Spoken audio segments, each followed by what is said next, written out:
नमस्कारः प्रिय छात्रा, डियर कोडिंग इत्यत्र स्वागतम। यूजर एक 5 डिजिट नंबर एंटर करता है। ये सी प्रोग्राम उस नंबर को रिवर्स कर देगा। साथ ही यह भी बताएगा कि रिवर्स्ड नंबर ओरिजिनल नंबर यानी यूजर ने जो नंबर एंटर किया था उसके इक्वल है या नहीं। सबसे पहले दो वेरिएबल्स क्रिएट करेंगे, नंबर और रिवर्स्ड। यूजर जो भी नंबर इनपुट करेगा वो नंबर वेरिएबल में स्टोर करवाएंगे और रिवर्स्ड वेरिएबल में रिवर्स्ड नंबर स्टोर होगा। अब यूजर से एक 5 डिजिट नंबर इनपुट करवा लेंगे। यूजर जो भी नंबर इनपुट करेगा स्कैनफ फंक्शन उसको नंबर वेरिएबल में स्टोर कर देगा।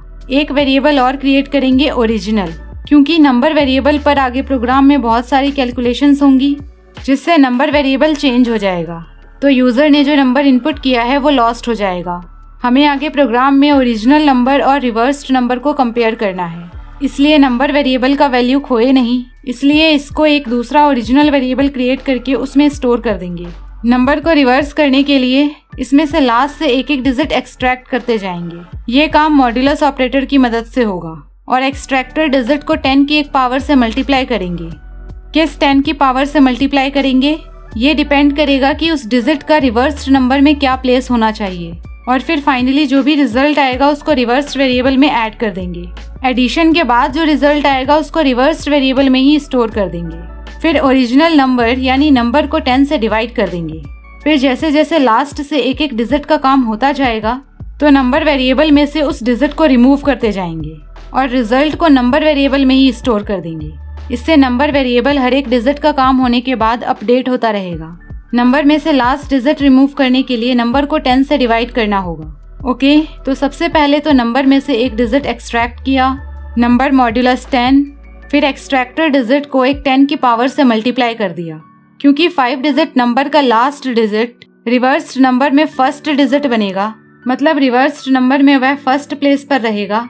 5 डिजिट नंबर है तो फर्स्ट प्लेस के बाद 4 डिजिट्स और होंगे, इसलिए 10 की पावर 4 से मल्टीप्लाई करेंगे। फिर रिजल्ट को रिवर्स्ड वेरिएबल में ही ऐड कर देंगे और रिवर्स्ड वेरिएबल में ही स्टोर कर देंगे। अब लास्ट डिजिट का काम हो गया, इसलिए नंबर वेरिएबल को अपडेट कर देंगे। नंबर को 10 से डिवाइड कर देंगे और नंबर में ही स्टोर कर देंगे। सेम यही दो स्टेप 4 बार और करेंगे, 1 2 3 4। लास्ट स्टेप में नंबर वेरिएबल में क्योंकि सिर्फ एक ही डिजिट बचेगा तो इसका 10 से मॉड्यूलस लेना, डिवाइड लेने का कोई मतलब नहीं बनता, तो इसको as it is reverse variable में ऐड कर देंगे और रिवर्स वेरिएबल में ही स्टोर कर देंगे। नंबर रिवर्स्ड हो चुका है। अब चेक करेंगे कि क्या रिवर्स्ड नंबर ओरिजिनल नंबर के इक्वल है या नहीं। अगर ओरिजिनल और रिवर्स्ड नंबर इक्वल है तो स्क्रीन पर डिस्प्ले हो जाए the original and reversed numbers are equal, और अगर ओरिजिनल और रिवर्स्ड नंबर इक्वल नहीं है तब स्क्रीन पर डिस्प्ले हो जाए the original and reversed numbers are not equal. Run code, enter a 5 digit number, let's say 79473, enter. Obviously the original and reversed numbers are not equal. Run code, enter a 5 digit number, let's say 5 times 6, enter. और इस case में the original and reversed numbers are equal. धन्यवाद।